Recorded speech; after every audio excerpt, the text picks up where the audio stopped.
Today on episode 104 of Rail Talk, we break down all the angles of a very roughly run Jockey Club Gold Cup, talk to Junior Alvarado, rider of presumptive champion 3-year-old Sovereignty, and all of the other action that got us titillated from Saratoga. I'm Joe Bianca. I'm an ownership advisor at West Point Thoroughbreds. And John, there's a little bit of a chill in the air.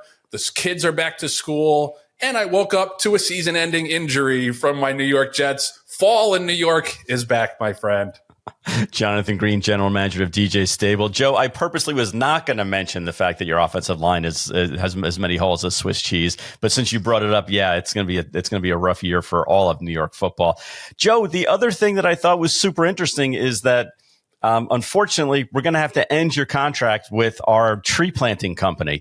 Apparently, other podcasts found out that we were going around and outside of the of the pool and the cap, and they're calling the commissioner of the league to ensure that doesn't happen going forward. So I'm sorry to say this no-show job of yours is no longer available.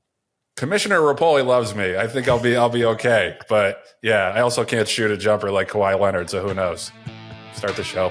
The opinions expressed on Rail Talk are those of hosts Joe Bianca and Jon Green and do not reflect those of anybody we work with or work for. Rail Talk is sponsored by Fasig-Tipton. Lots of action in the offing for Fasig-Tipton. The California Fall Yearlings is coming up September 23rd. West Point's gotten a couple of pretty nice horses from that Cal Yearling sale.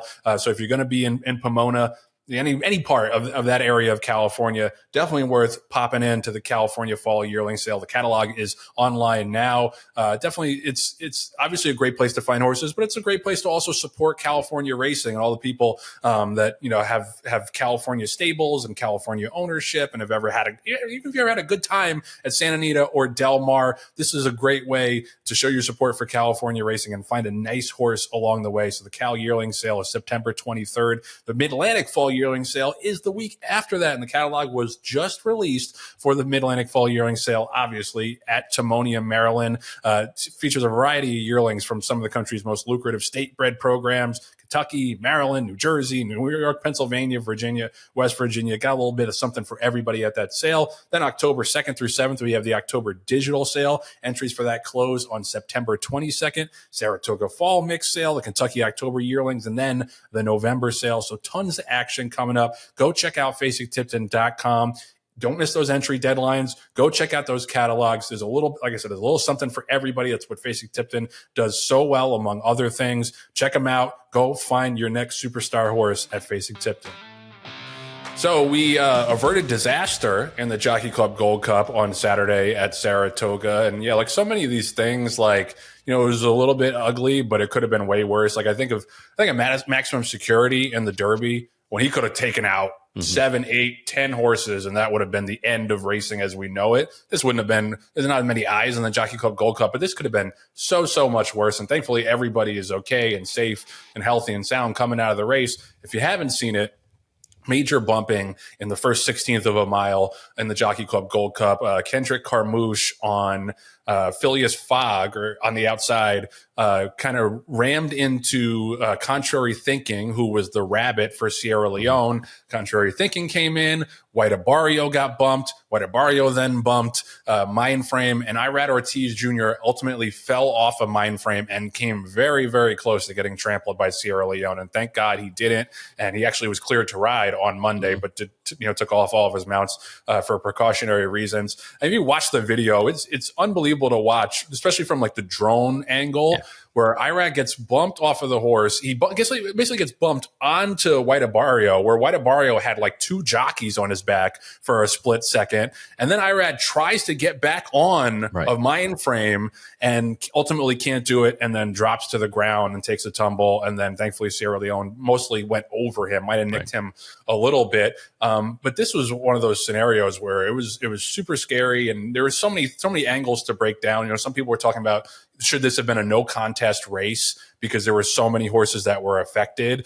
People were trying to make excuses for Sierra Leone. To me, he was the least affected out of any horse. Like basically he kind of had to veer out just a little bit after the start. Pretty much everybody else took the worst of it other than him. So I don't buy that for a second. Antiquarian, by the way, ended up winning the race at about 13-1. To me, this was mostly the fault of Kendrick Carmouche. And I like Kendrick a lot, and I think he's a good guy and a good rider. But if you watch the head-on of the race, he yanks the left rein of Phileas Fogg pretty sharply. And it seemed like what happened was the rabbit, contrary thinking, broke a step slowly, and then Kendrick tries to take his spot. Yeah. Which to me is like, first of all, it's dangerous to begin with, to yank the left rein like that, to try to cut off anybody, but especially the rabbit. Like, did he think that if he went over in front of contrary thinking, Dylan Davis on contrary thinking was going to take back and be like, "I'll forget it. I guess I can't go to the lead." No, he was going to go right around Phileas Fogg and go to the front anyway. So I just don't understand the thinking behind that move, that you're going to beat the rabbit to the lead because he broke a step slowly. The horse is in the race for one purpose, and that's to get to the lead. Unless the jockey falls off, it doesn't matter. He's going to be on the front end. Right. So I don't want to ascribe any nefarious intentions to Kendrick, because like I said, I think he's a good dude. I think he just he lost his mind a little bit in terms of being aggressive and race riding and forgetting that, listen, this horse is going to the front no matter what.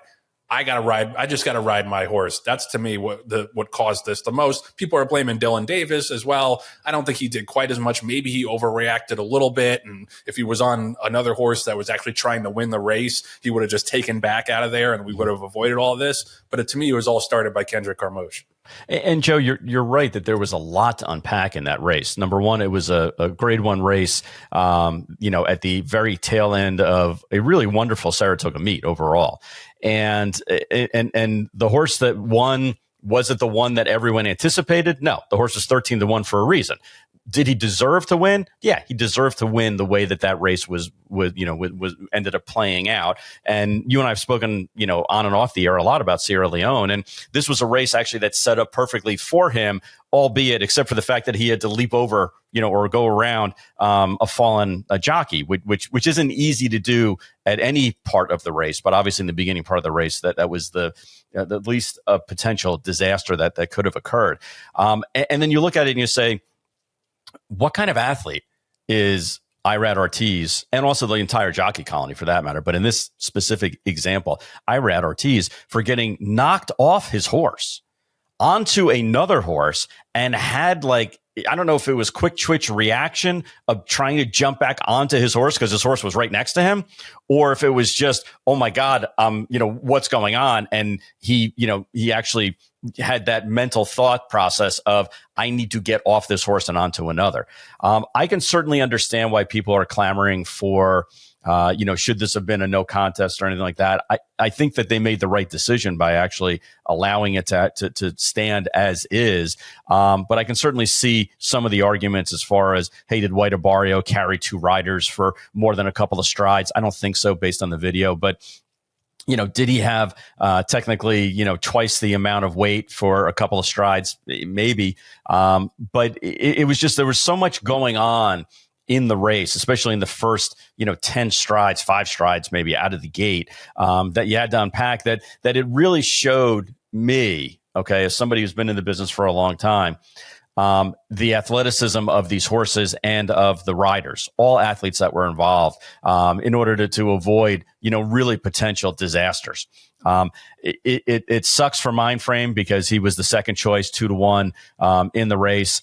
And, it shows a lot of kind of strategy that was being implemented, by the owners to put a 70-1 shot contrary thinking as the rabbit in there, and really putting Dylan, who also was a good guy, putting Dylan in kind of a really weird position also, where, his horse breaks a little bit slow and he's got a gun anyway. And, is basically trying to navigate his way through, a couple of horses before he can get to the front. And then he does gun to the front. And at the half mile pole, he was like 7-8 lengths in front, which was, again, way, way, way too much in the grand scheme of things. But I don't think that he thought he was going to be all alone that far in front, going 46-4 and 111-4 at that point in time. But, some people would say it was a beautiful race to watch because of all the athleticism. Other people would say it was a clusterfuck because just of everything that happened in the race. But, when you get Grade 1 horses, especially older horses that have done this before,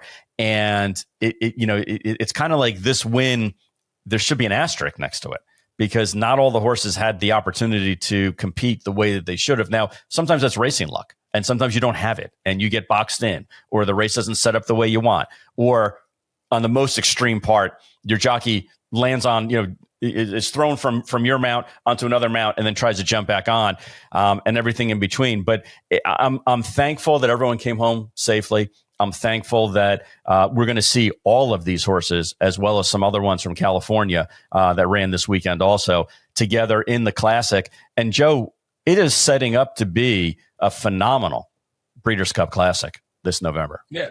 Yeah, and we'll talk about that a little bit later.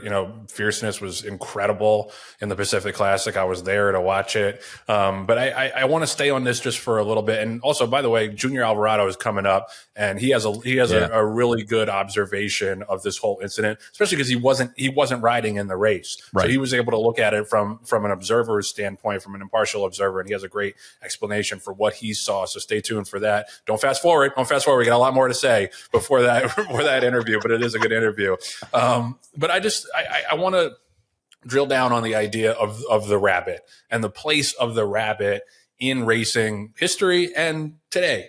Because, Mike Rapoli made a big stink about this. It really cracked me up. Like the videos he put out where he's like, pray for Irad. And he gives 5-10 seconds talking about Irad and giving an update. And then 2.5 minutes of him bitching about the rabbit. It just really made me laugh. Right. But I don't think his point is incorrect in terms of this horse was not entered to win this race. Mm-hmm. He was entered to ensure a fast pace for Sierra Leone. And yes, he was 70, 80 to 1, but he didn't have $0 on him in the win pool. There were plenty of people at the track that day, probably more novice bettors, who figured, hey, he's an 81-1 bomb. He's got some speed. Let's see what happens. And I just feel like they weren't given a fair shake when the horse isn't entered to win. And, it happens sometimes that the rabbit will win the race, but it's almost always on grass. Mm-hmm. It's a different ball game on turf when you get a firm turf and you're able to get away and, they just can't reel you in on a much more tiring surface like dirt. I've never seen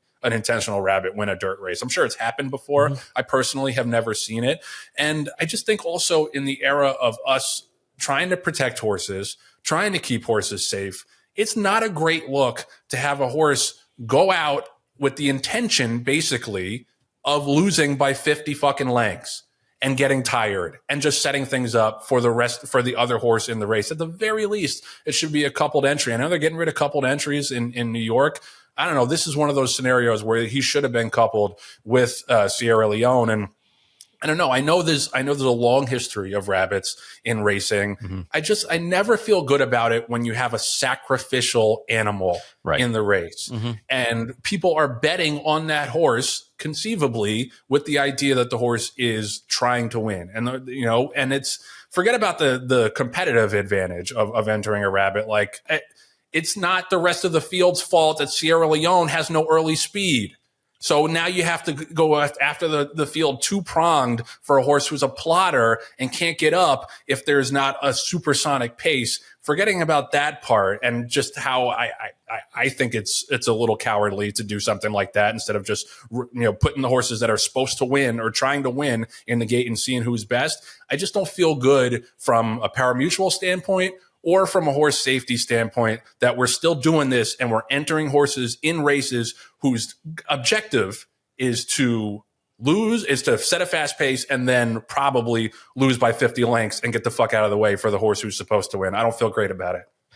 Yeah, I'm going to take a counter position just for the simple sake of argument, Joe. And I'm going to say that, number one, Peter Brandt, in this case, in this example, put up a lot of money to nominate, enter, and start contrary thinking. Even though he owns 100% of that horse, he doesn't own 100% of Sierra Leone. So that was kind of his decision. Number two, I don't think at 70 to 1, there's a lot of people who are putting money on contrary thinking with the idea that it's gonna win. But number three, and probably the most emphatic point I can make on this, and I don't think it's a great argument. I'm just trying to make an argument because I know you love to argue. So is that we talk about all the time, where are the good horses? Where are the horses? And why are these grade 1s and grade 2s having 3-4 horse fields, everywhere basically, other than Kentucky Downs? So how do we police it? Do we say, that they aren't allowed to run in the race because it's not an invitational. So it's not like, the racing office has the ability to say the horse isn't good enough. I guess theoretically they could say that we're not going to accept this entry. But do you do that to the one of the leading owners and the co-leading trainer of Saratoga, and also, powerful people in New York? Do you say to them, you can't run this horse in the race because you don't have the intentions of winning? I don't know. It's hard. It would be hard pressed for me to be able to police it when, and where does it go? Like who's the one that ultimately makes the decision? The racing office?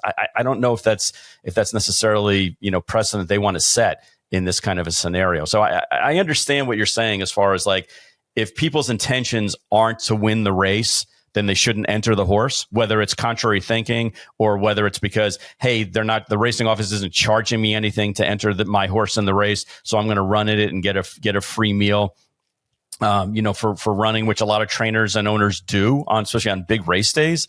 So we don't want seat fillers, but we also don't want horses in races that are going to compromise the end result, which is pretty much, they didn't come out and say that was their strategy, but you can pretty much guess that was the strategy. Well, yeah, just look at the way the horse runs. Like, it's very obvious that that's their strategy. But I do take your point that, like, how do you police that? Like, there's no proof looking at the past performances necessarily, although except for the time he ran last time, he ran an 11 buyer and got beat 100 lengths. Say that he didn't have that line in his past performances and he was just a speed horse who ran a 95 buyer last time out. You can't prove that the horse is in the, intuitively, instinctively, that the horse is in the race to set it up for his, much more ballyhooed stablemate. But yeah, so how do you police that? How do you make that determination? It's a tough thing to say from a racing off standpoint or from a steward standpoint. But I go back to my original point that people bet real money on this horse who was not supposed to win the race. He was not entered to win the race. And I don't think it's a great look to have the horse beaten 80 lengths in a grade one. Absolutely. And especially when we're supposed to be all about horse safety and that's the number one priority and all this stuff. This horse was sacrificed. He was sacrificed for his stablemate. Right. And yeah, like you could say, once he was done, obviously Dylan wrapped up on him and it wasn't like a dangerous situation where he was still getting pumped on and exerted to the wire. But I don't know. It's never felt right to me. It's a bad look. Honestly. Yeah. It's never felt right to me, the rabbit thing. And I just think like so many other things in racing, oh, well, people have done this forever. That's not a fucking good argument. That's not the right argument. That's not a good argument for continuing to do things like this. And I don't know, like you say, how do we police it? How do we ban this kind of thing? But I know a lot of people are going to say, well, for Mike Rapoli, it's just sour grapes. Like he's entered rabbits before, and he wouldn't have said that if contrary thinking had like missed the break or whatever. But I think he's correct that it's not fair to the betting public and it's not fair to the horse to continue to take these entries when the horse is not entered and is not trying to win. Right.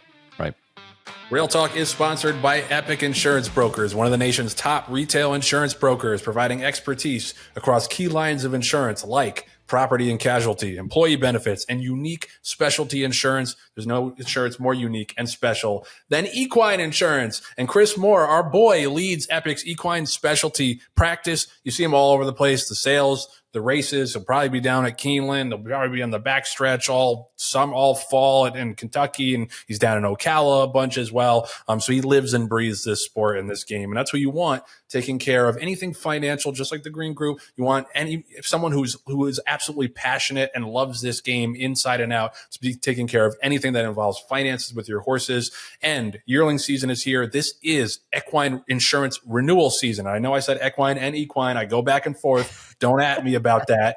If your insurance policy does not renew between July 1st and October 31st, we're pretty much dead in the middle of that right now. You're leaving money on the table. Chris guarantees he'll find you value. He'll review your equine mortality policy.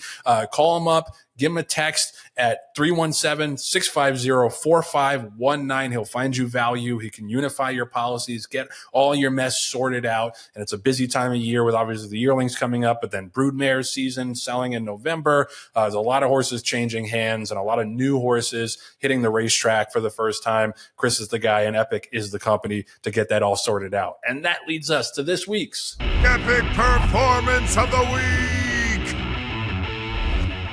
Thank you, booming voiceover guy. This week's Epic Performance of the Week. There were so many great performances that we could have given it to, but we got in the lab. We went in the conclave. The white smoke came out that we chose John Velasquez. Johnny V, I've said this before. If I had to pick one jockey with my life on the line to win a race, and I didn't say gun to my head, John. Last time you said, I said gun to my head. I didn't say that. Just if I had to win a race to save my life, Johnny V would be the guy. He just is always in the right spot. He's, he rarely ever you see him get stuck in traffic and like Johnny V really butchered that ride. Hardly ever does that happen, especially in the big races. He knows where to be. He's a great finisher. He can really do it all. And it says a lot at his age to be still dominating these big grade 1 races the way he is. And he had 3 grade 1s over the weekend. Fierceness, Ned Toffee, who we mentioned as well, and Antiquarian in the Jockey Club Gold Cup. So he shipped all the way across the country to win at Del Mar Saturday, shipped back to Saratoga to win a grade 1 Sunday and Monday. Show me another jockey, any jockey, but especially a jockey later in their career who wins 3 grade 1s, one every single day of Labor Day weekend all across the country. I don't think you can find it. John, we love Johnny V. As a person, we honored him at the chaplaincy brunch. And sorry, I steal your thunder. I was just going to say that. I was going to say, what do you think is the most important date of the summer for him? Was it us introducing him as the winner of the award, which is very prestigious? Him being in the Hall of Fame, or him winning these 3 grade 1 races at 3 different in 3 different time zones? Yeah, no, I mean, he's a great guy, great rider, and I just the passion he still has for the game is really remarkable. As we've talked about before, being a jockey is very, very hard work, and to be still doing it at this level later in his career tells you how much he loves the horses, loves this game, and he's always friendly, always a good interview, always good, giving feedback and all that stuff when we have horses run with him in the West Point colors. So just major tip of the cap to John Velasquez. 3 grade 1 wins over the weekend, still doing it the way he's always done it, with class and with style, with flair, and finishing strong. Shout out Johnny V, this week's Epic Performance of the Week.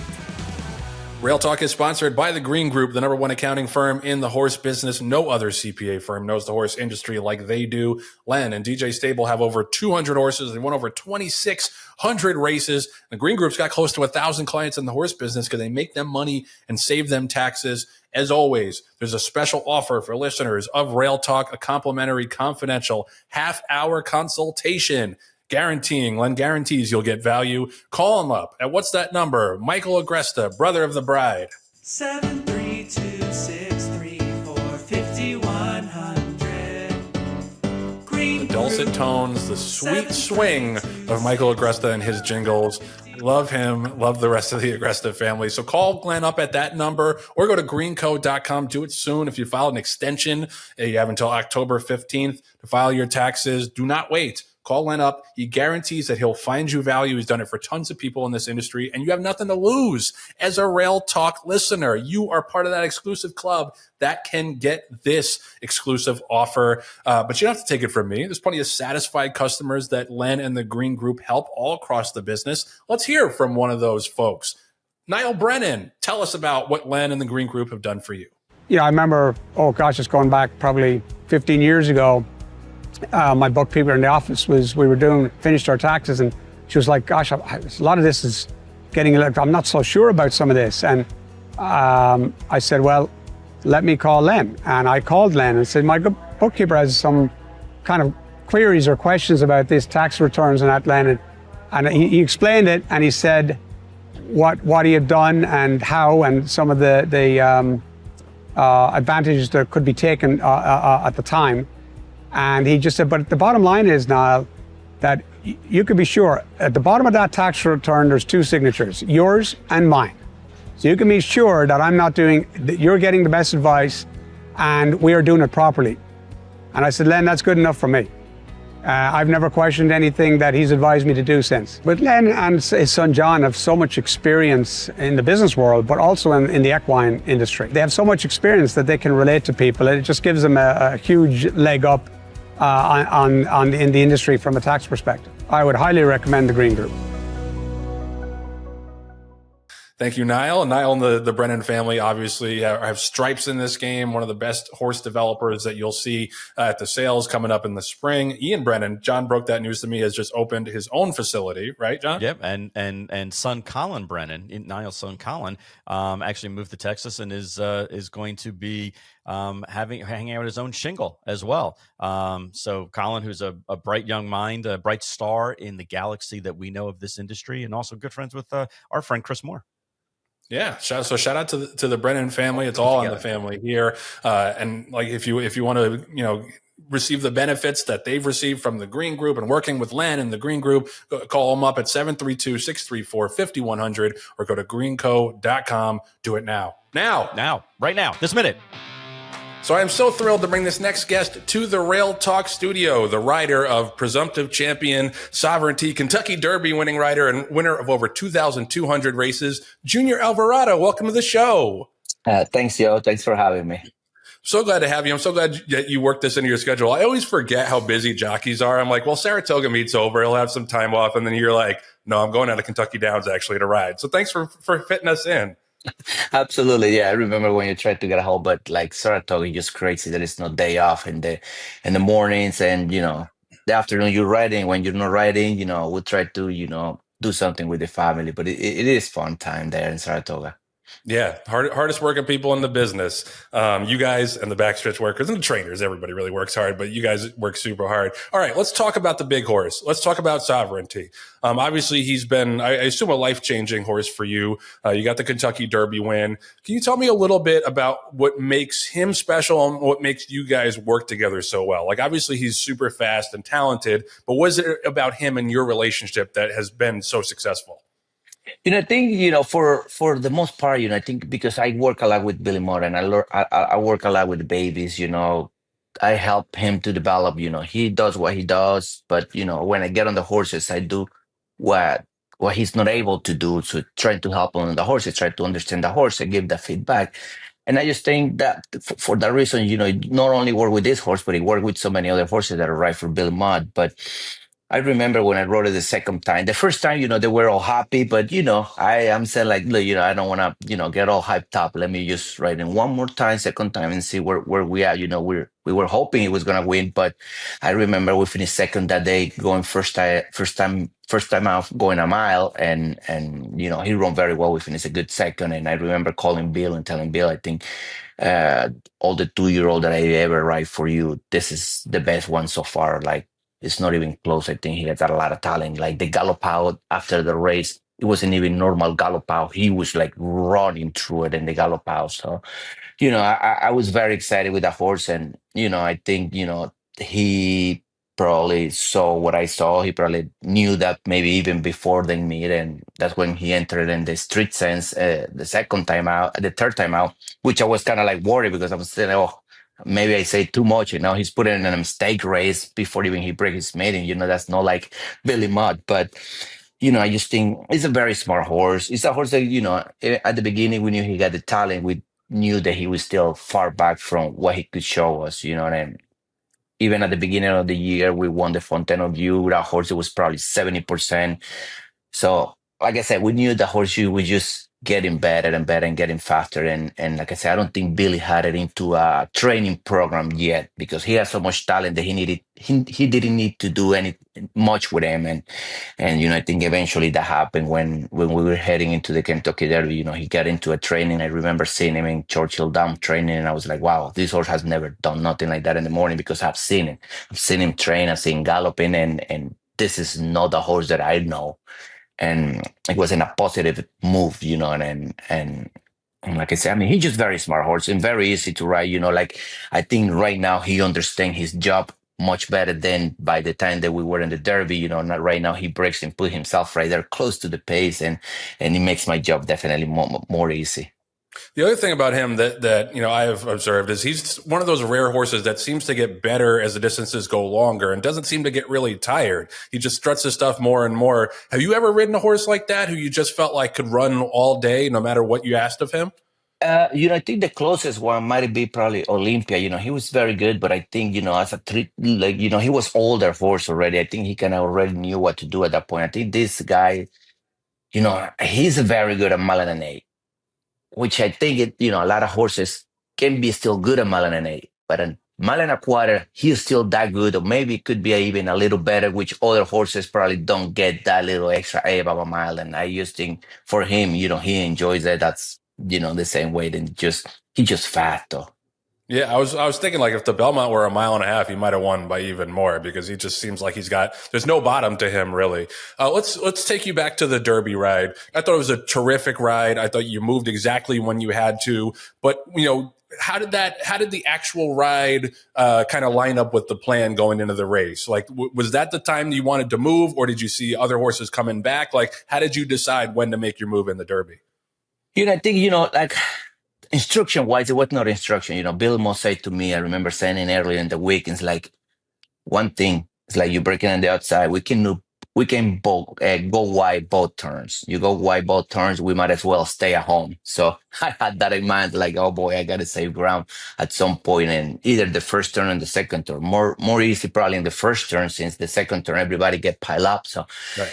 And, coming with a closer, you don't want to come through the rail, because that only has been done with Calvin Burrell. Calvin Burrell. Yes, exactly. Yeah. I wasn't going to pull it out, try to pull that. But, Yeah. I think, coming into the first turn, I think everything was just beautifully. I got to save ground. Then, when we turn the backside, I get to see kind of Baez in front of me, like length and a half in front of me. And then I see maybe 2-3 lanes in front of Baez, 2-3 lanes in front of me was journalism, and I can feel the bias start to making a move, and then he kind of tucked him back again, which was a little strange for me.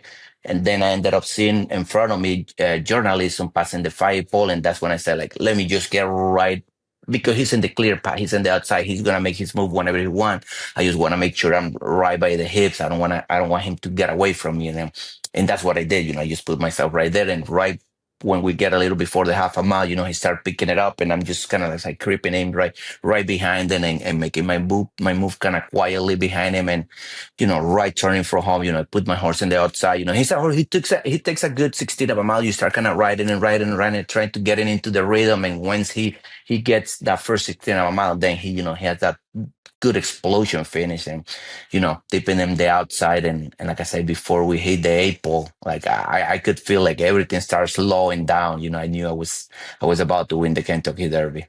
What an unbelievable feeling. And that leads into my next question. Like, obviously the adrenaline rush has got to be crazy, but then like once you calm down a little bit, who were some of the first people that you think of, that maybe that helped you along the way get to this point? Who were some of the first folks that came into your mind after, the high of winning the Derby came down a little bit?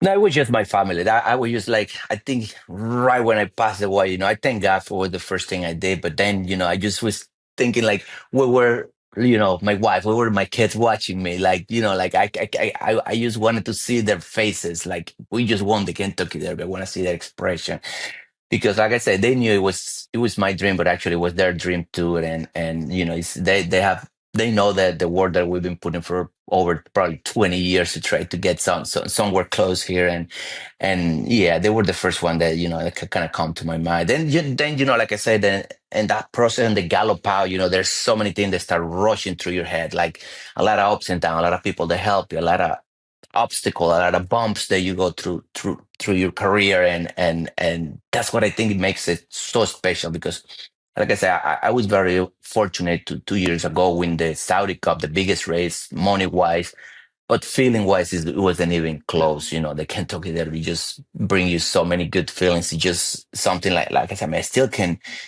describe what the whole feeling. Yeah, it kind of seems like you're still pinching yourself about it, which Absolutely. I love that. Yeah, and you're doing a great job leading me into my next questions because you talked about the obstacles and the bumps in the road. I feel like you're a guy who's been a little bit unlucky with injuries along the way, and you did get hurt earlier this spring. And the first thing I thought was like, oh my god, like is Junior not going to be able to ride this horse in the Derby? Can you talk a little bit about the kind of the fortitude it takes and the mental strength it takes to keep bouncing back from those injuries and get back on in such a difficult and dangerous sport? Yeah, no, it is. It's very hard, and I think physically, I don't. Physically, I think it's easy. We recover quick. We're very lucky at that point. I just think it's just mentally. It hits you mentally, it sets you back mentally, and I think that's the biggest challenge that we normally have to face when we have an injury. Then you come back, you feel 100%. But then people still have doubts. It doesn't matter how long you've been riding, it doesn't matter how many wins you have in your career. You get back to riding and it seems like you have to prove yourself again from almost from zero to where you can get again to where you were, to your peak. And sometimes it doesn't go that easy. It takes a little time for whatever reason sometime. And that's when, you get a little frustrated, then you start double guessing yourself and things like that. And I think for me, I've been in that position so many times throughout my career. But I think just having a good home, a good family that still help you through it. It give you an ease when you're at home. It definitely help you to go the next day and keep trying, and the next day, and then the next day. But I think that's for most of the jockeys, I think that's the big problem. It's not actually physically. You recover quick, you do whatever you need to do. It's just more the mental part. To be strong and get back again to your 100% of the game.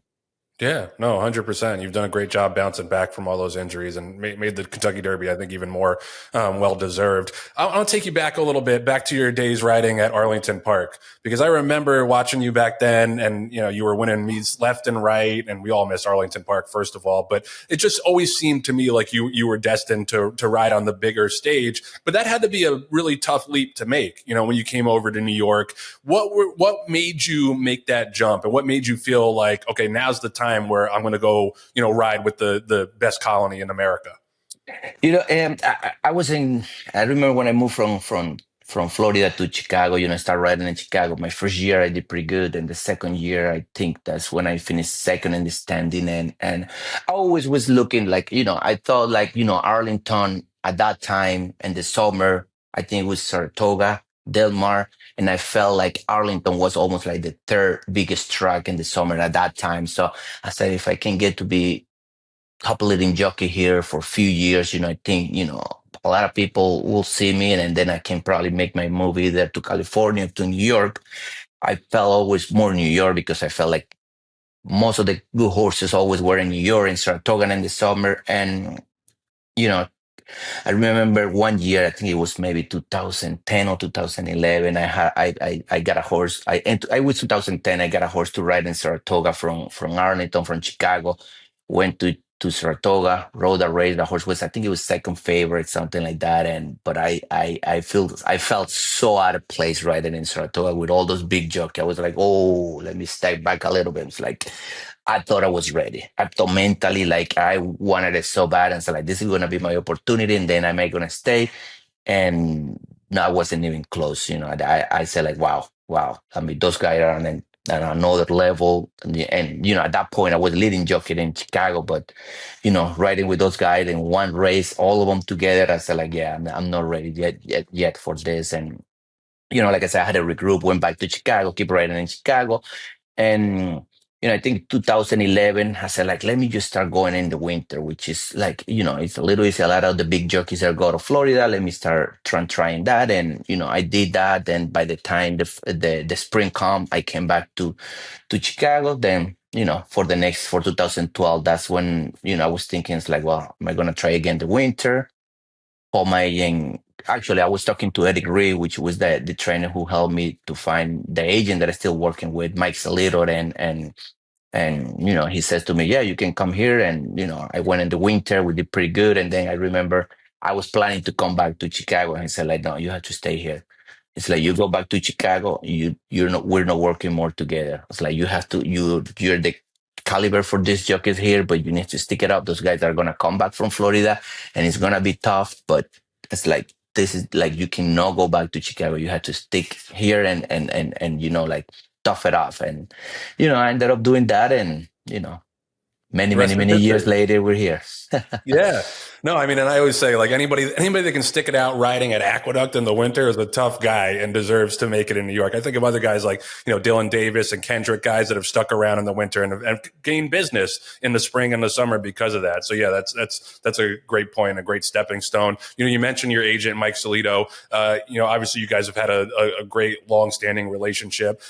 Is there anybody else that kind of like took you under their wing when you first started riding that kind of like, maybe showed you the ropes or gave you some advice along the way? Or there's anybody else that kind of coached you to get to the point you're at now?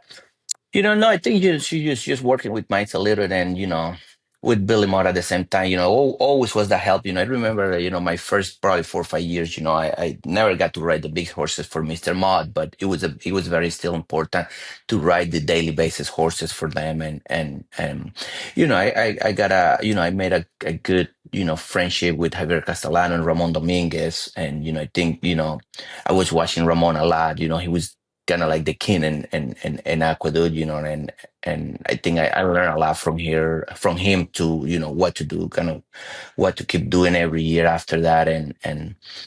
But yeah, I mean, I just think, my agent was my agent had very great jockeys before. He used to have the Sormo when he was at the peak, Richard McCleary, Jose Santos. So he kind of, he was guiding me and kind of telling me, what we're supposed to be doing every time. When we used to go somewhere else and ride big horses, Bill likes to do this, you try to do this. And he did kind of guide me a lot, at the beginning. Got it. I want to go back to one other special horse that you rode in a really special journey, and that's Cody's Wish.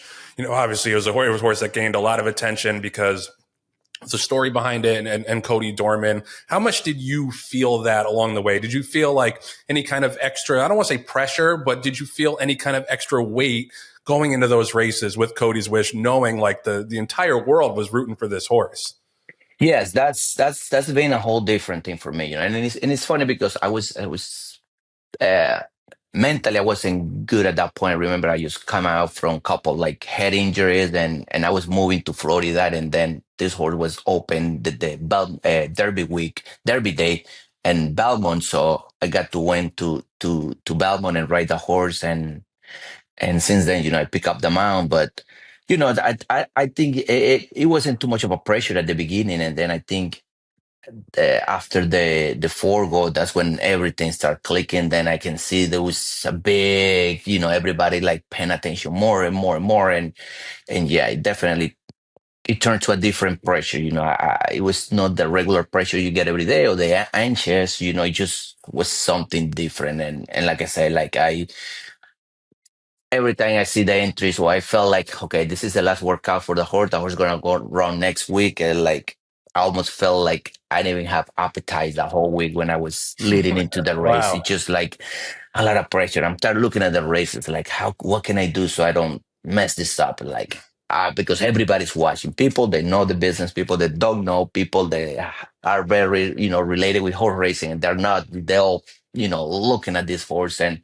I always felt like, if I messed that up, I'm going to look like the villain of the story. So, it was just a lot in my head, definitely. It was a lot of pressure. And same thing, all those races that we won together, I did enjoy it, but I felt like it was more for them than it was like a winning for me. I didn't get to enjoy it to that level. It was very satisfying to get the win for sure. But at that point, it felt was something that we were just given to somebody else. It was more for them at that moment, and it was just a whole different experience. Like I never felt before. I rode so many great ones, win so many great ones, and any different lower races claiming and everything, and this one has been like a unique, whole different experience for me for sure. Yeah, I mean, it was bigger than you, it was bigger than the horse, it was bigger than all of us. And I think that's what made it so special. All right, last question from me. I know you got to be careful here because you ride with some of these guys every single day. But the big story of the week was the Jockey Club Gold Cup and the, Irad falling off the horse. You weren't in the race. So I'm curious, just from an outsider's perspective, what was your impression of that? Obviously, the athleticism from Irad trying to stay on the horse was incredible. But when you saw that, what was your first reaction?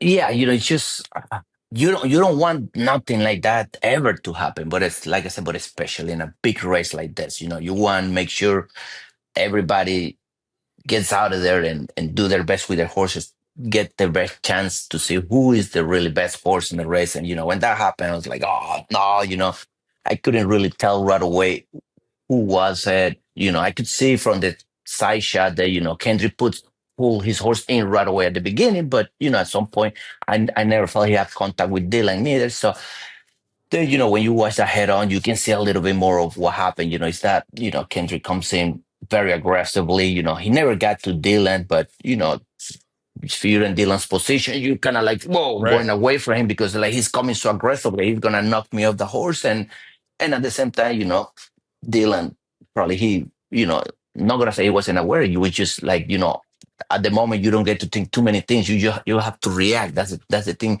a lot of people don't understand in the business. When you're riding horses, it's not, oh, he did this. We don't have time to think many times. You react.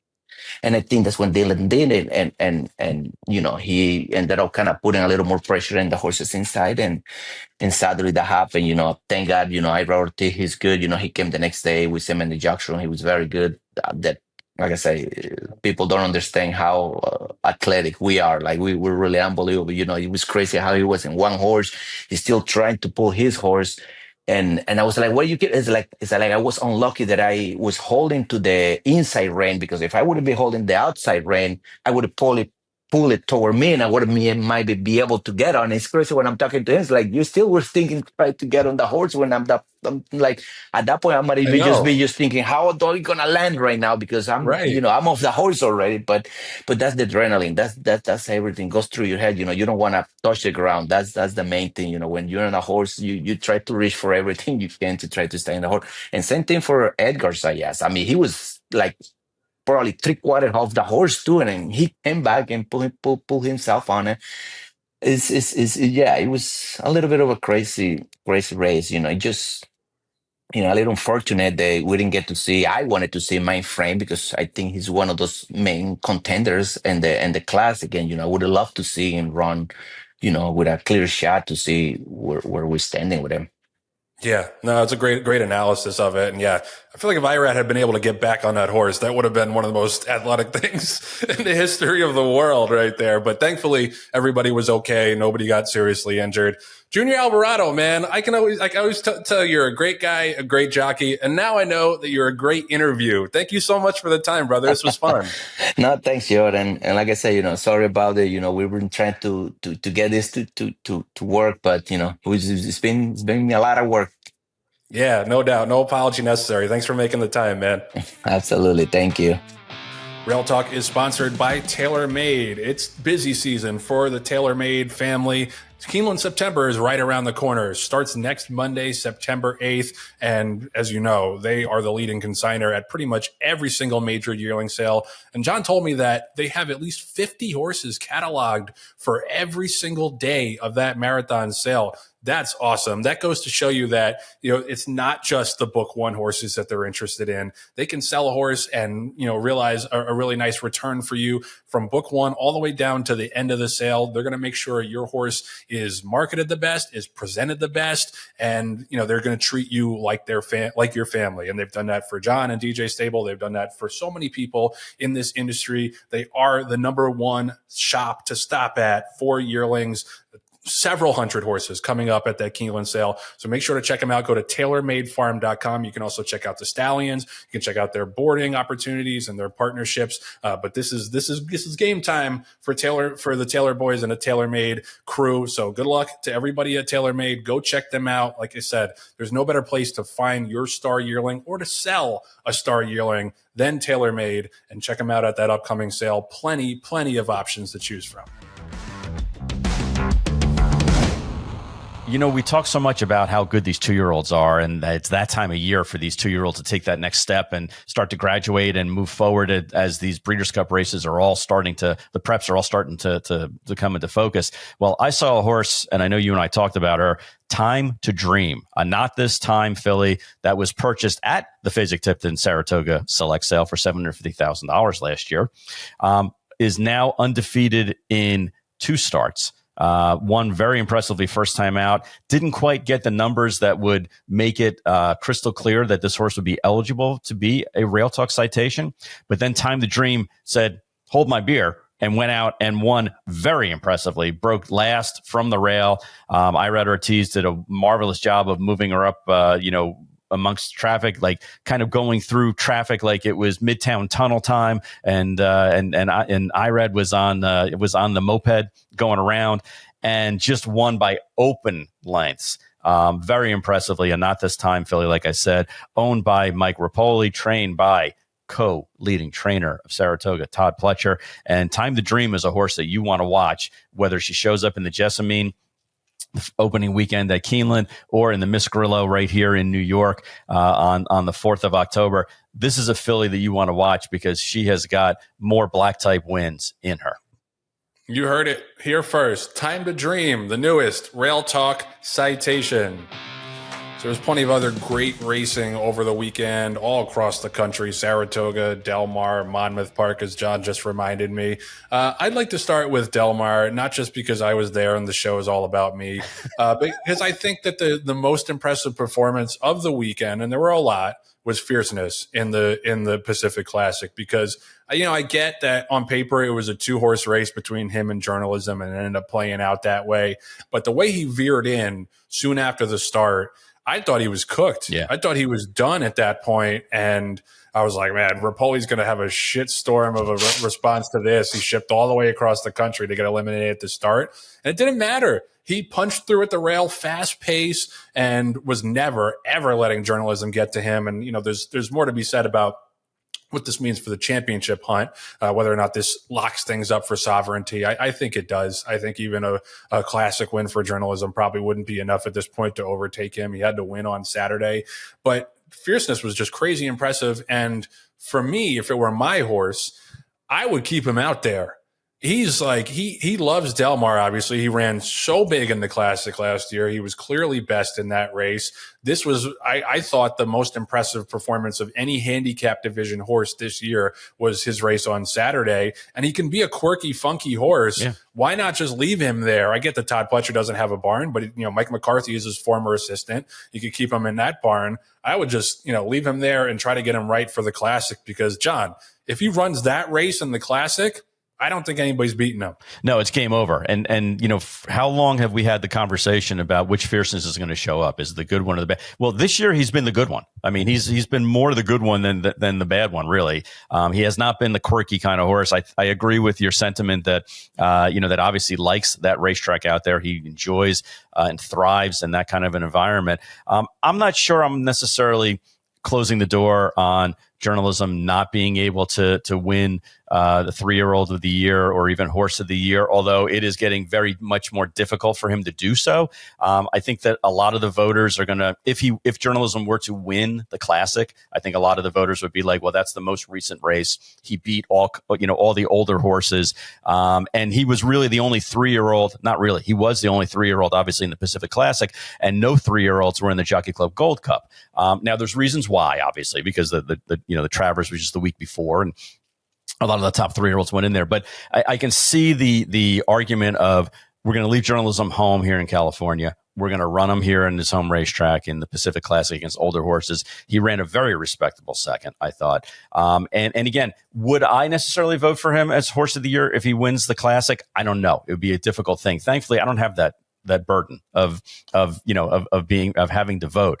And I thought, Journalism ran, I thought, a very credible race, broke last, made up some ground, passed a lot of again, horses that maybe should not have been in a grade 1, but they were in there. It wasn't just a 2-horse race, although on paper, like you said, it should have been, but was able to navigate around, and he was, they could have gone, I think, around the track again, and he wasn't going to catch Fierceness. But I thought he put in a very credible race and set himself up for what they want to accomplish, which is for him to peak in the Breeders' Cup Classic. But again, Joe, I think that this is going to be a classic for the ages. And if you look back, I haven't done it yet, but somebody said to me, if you look back at the past 10 classics, you're not going to see the kind of potential horses that we're going to have in this year's classic. And I would tend to believe that.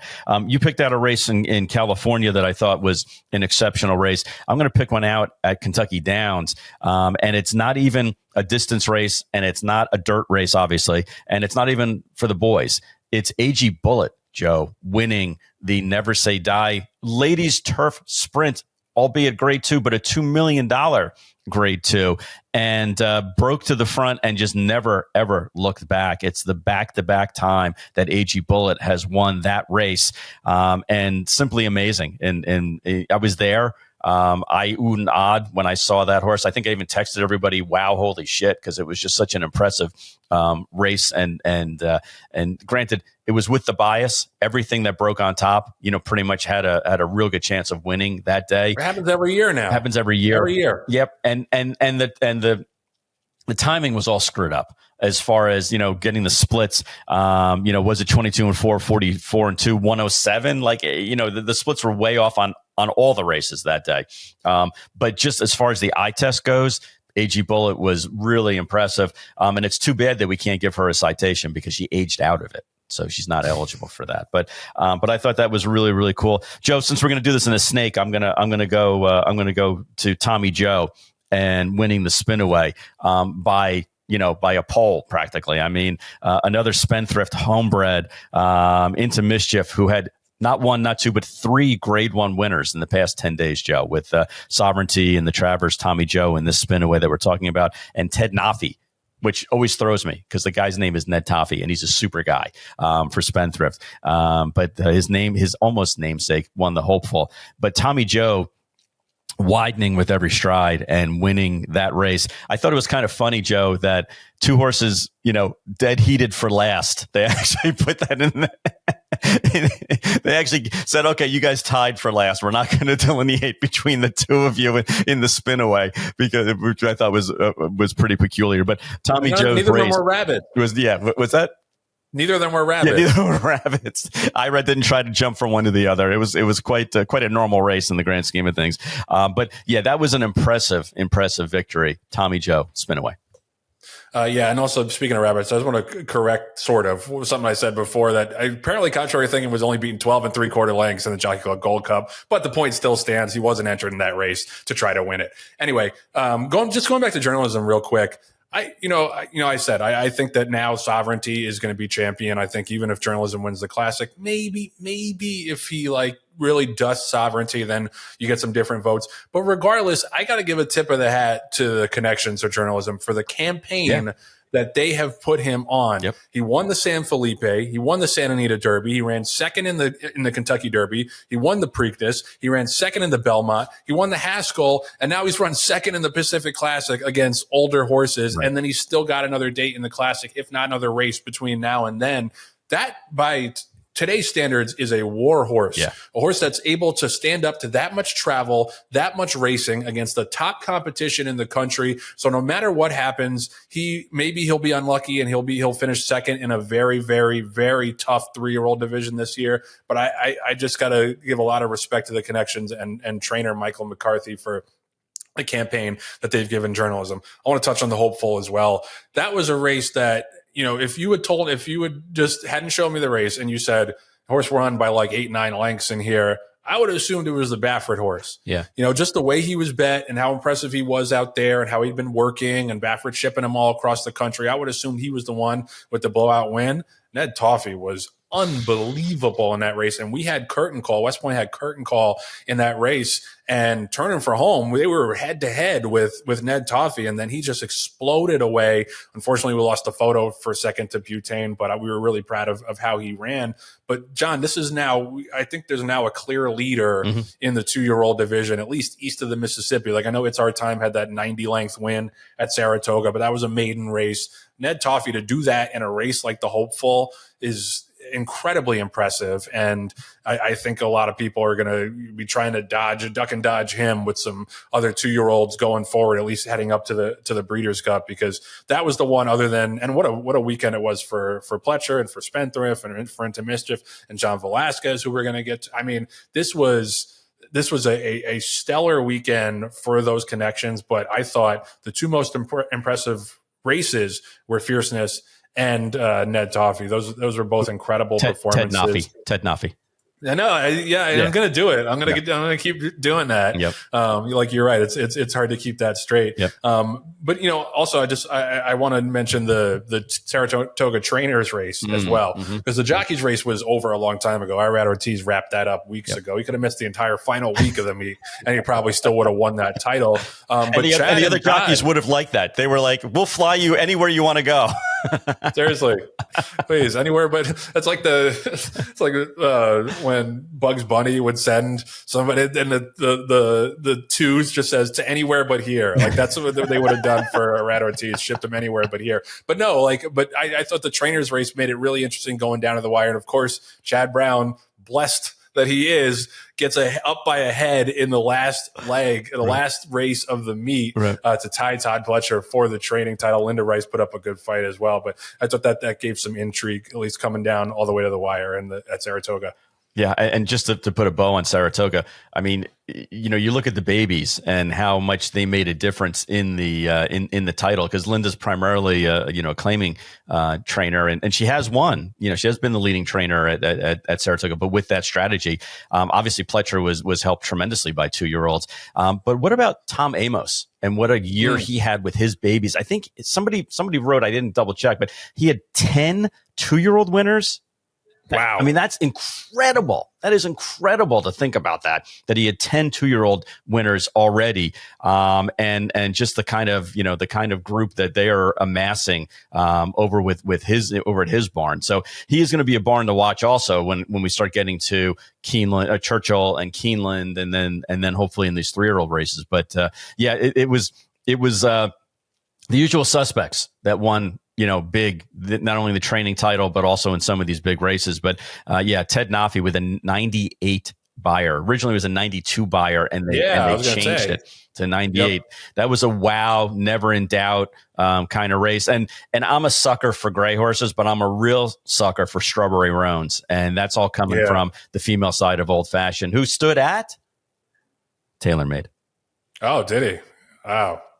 Encyclopedic knowledge. One other race I want to mention, Wimbledon Hawkeye looks very good in winning the Nashville Derby, and Burnham Square put up a great fight all the way down to the wire. Yeah. Fortunately, Sandman didn't do any running at all. And I think, I don't think I know, the plan now is he's in Ocala, put him in a field for 60, 90 days, however long it takes, because he needs a reset. Yeah. He's obviously a super talented horse, but his last 2 races have been incredibly disappointing.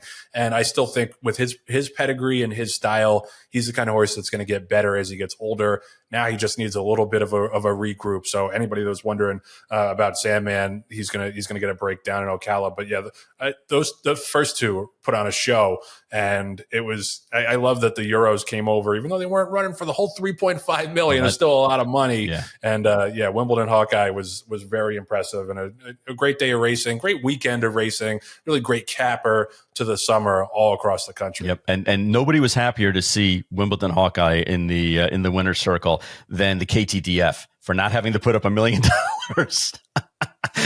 the winner, to the purse. I think they put up. I'm joking. Obviously, they want all comers. But Wimbledon Hawkeye ran that race like he had run that course before, and really was impressive. It was disappointing the way that we ran. Obviously, like you said, Joe. But Sandman's going to get some time off. If you think about it, Sandman hasn't had time off really since the day we bought him. Which was March of 24. So that's a hard campaign, but he is going to race as a 4-year-old. That's the big announcement that we have here. And we're doing it basically the same thing that Burnham Square is doing, which is shutting them down for the rest of the year. And then, getting ready to put some weight on him and rev him up and run as a 4-year-old. God knows I can give him some of my weight if that's what he's looking for. All right, so that's going to do it for episode 104 of Rail Talk. Thank you to Junior Alvarado. What a great interview he was. I mean, I think that young whippersnapper might have a future in broadcasting one day because he was tremendous. So shout out to Junior and congratulations on all the success he's had this year. Thank you to my co-pilot, Jon Green. Thank you to our producer, Patty Wolf, our associate producers, Julia Agresta and Nathan Wilkinson.